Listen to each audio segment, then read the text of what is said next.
Hi, World Geo students. This is Miss KG, and I'm going to be leading you through an overview of political geography. So please find your political geo notes catcher that's attached to this assignment. You can either fill it out as a Google Doc or you can print it out and fill it out as we go through this PowerPoint together. And then when we have these notes, we are going to create a project for your online binder. So you're going to be making a project for your UN country this week about politics. So political geography is often summarized with really all the reasons that we have conflict as humans. We fight over religion and we fight over politics and we fight over which race or ethnicity people are. We fight over socioeconomic issues and boundaries. And so this unit's going to look at a little bit of all of that. And so we're going to start first with defining what is race. And if you look at the top of your notes catcher, it asks that you pause for a second and watch a short video about race, ethnicity, and nationality. So if you could stop this video, pause me for a second right now, and go watch that video, that's that link, and then come back. And I'll wait for you to do that. And now I'm assuming you're back, so we're going to write down what's the definition of race. So race is really socially constructed. Race is something that humans decide who and what you are. So it's a social concept used to by humans, and it's usually based on physical features like skin and hair and eyes. So we decide like who's brown, who's white. And a few years ago, I shared this with my students. I did one of those genetic tests just because I was curious, like, what's my race? And what I found out is that I was, yes, quite white, and my ancestry is mostly my genetics from Norway, which I had assumed.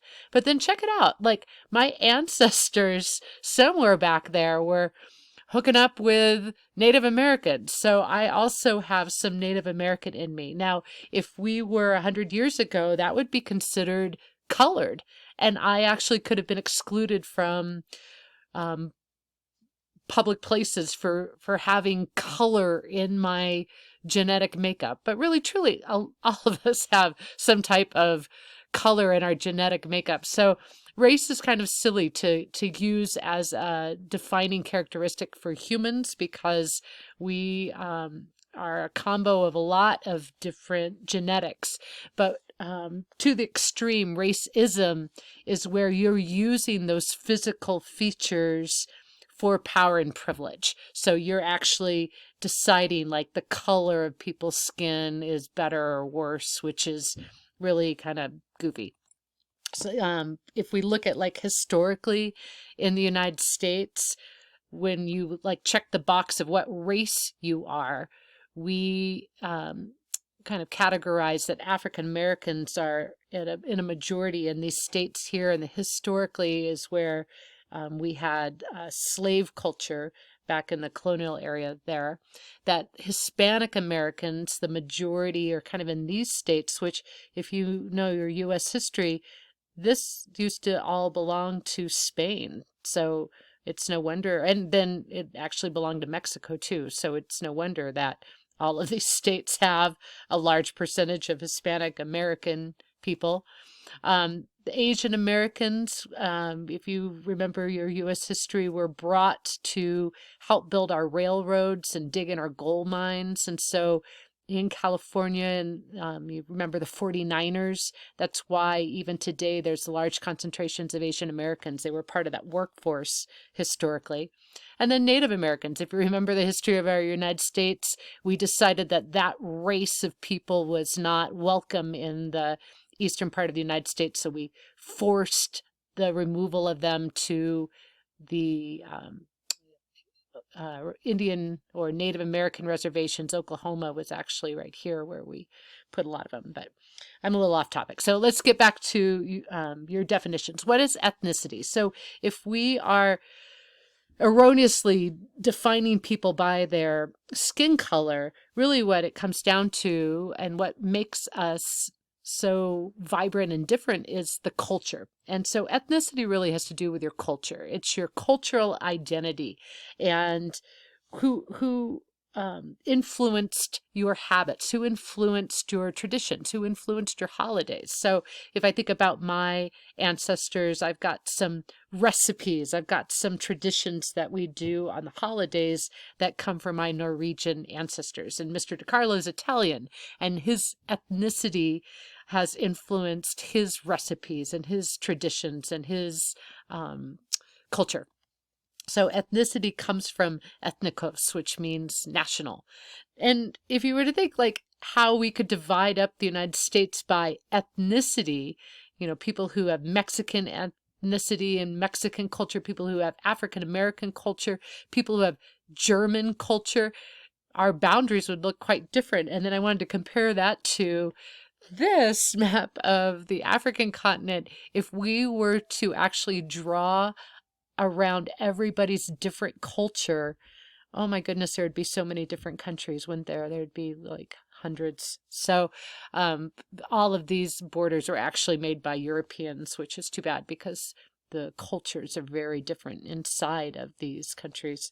So then what's nationality? Nationality is the legal permission to be in that country, your legal citizenship. And so nationality has to do with your personal allegiance to a particular country.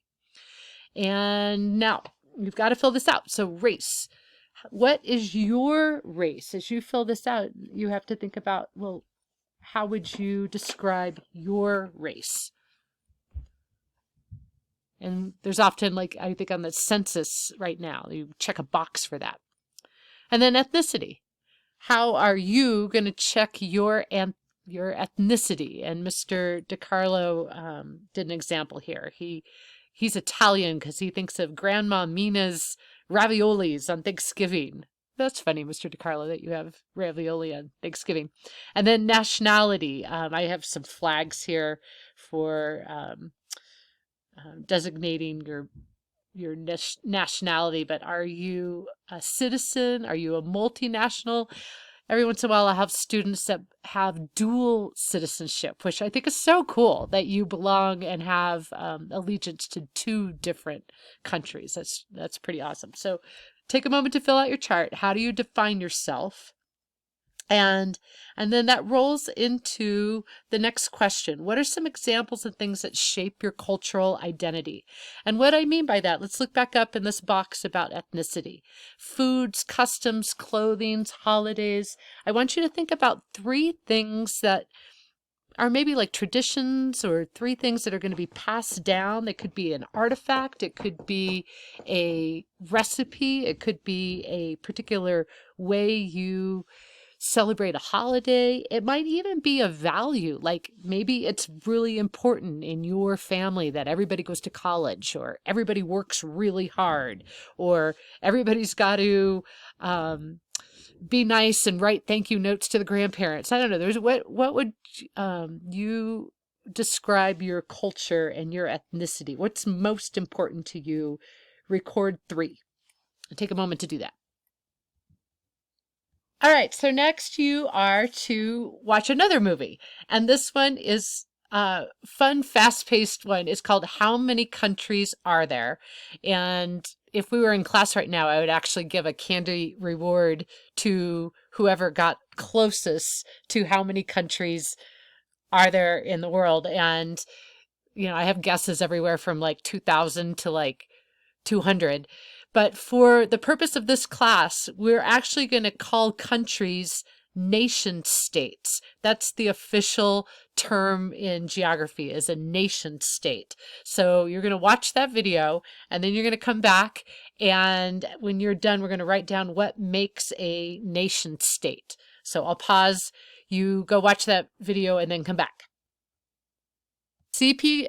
Gray said that we have 4 qualities that make you a nation state.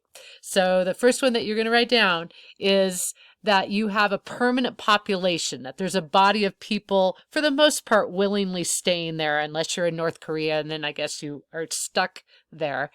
Number 2, that you have, for the most part, territory that you occupy. You've got some land, and for the most part, you have an idea of where your boundaries are, unless those are in dispute. Like I think of Israel and Palestine, or have disputes about where exactly those boundaries are.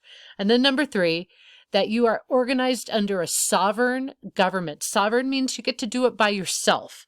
So those are the 3, but then C.P. Gray also said that there's this 4th, that you may think you're a government, but what's really important as well is number 4, that other countries recognize that you are a nation state. So you need those other countries to acknowledge you. So I use the example of the United States. We used to belong to Great Britain, and then we had a revolution and we broke away. And then when we wrote the Declaration of Independence, we actually made several different copies, and we sent those out to Spain, to France, to our trading partners, so that they would recognize our new country, the United States of America, which is kind of cool.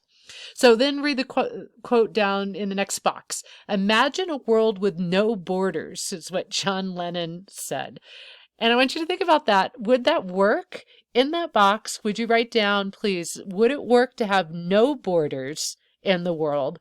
Or what are at least 2 important reasons why we have borders? So do that for a second, and then we're going to talk about borders. All right, so we create borders to separate our territories, separate our resources. So those are probably ideas that you came up with. To sometimes separate very significant differences in culture between populations, like they may be different religions. Political organization, maybe we have certain counties, certain states, and we want to make sure like the taxation is particular and the laws are particular to just that zone. And then national security. We have borders increasing just to keep other people out. So how do we decide those borders? The first type of border, now we're filling out this like chart down at the bottom, are physical borders. And some examples of physical borders would be like lakes and mountains that create a physical boundary between nation states. And you can see here the Rio Grande provides the southern border between Texas and Mexico, or we have the Great Lakes here providing a physical boundary between Michigan and Canada. So number 2, filling out the box, and we'll come back to maybe some problems and some global examples in a second, is the next box would be geometric boundaries. A geometric boundary is using latitude and longitude lines, or using survey equipment to create those really freaky, super straight lines. Like the lines around Colorado are geometric boundaries. So it's what creates that flat line, that boxy line. Like here's another one right here. Here's another one right here. So these are geometric boundaries to use for division between other countries, or I'm sorry, I have to call them nation states. And then third type of boundary is a cultural boundary. And cultural boundaries are often division between religion, or in the example of Spain and Portugal, that's based on language, because Spanish people speak Spanish and the Portuguese people speak Portuguese. Here is Pakistan and India, mostly Hindu, and here is mostly Muslim. Here is language differences. Here is mostly Christian and mostly Muslim. I believe that's the breakdown. That they are cultural boundaries there. So let's go and look at some, I've got a couple minutes left here of mountains as a physical boundary. So you need some real life examples. Here's Chile and Argentina, but a problem would be, well, who gets the resources? Who gets the water? Sometimes that's in conflict. Here is a geometric boundary between Libya and Chad, but a problem might be is what if they don't agree with those boundaries? Like sometimes there's controversy because, you know, the country believes that maybe the boundary should be here, but then they really want it here. And so that takes negotiation. And then water is a physical boundary. Here is Uganda and Tanzania with Lake Victoria, but with climate change, what if the rivers dry up?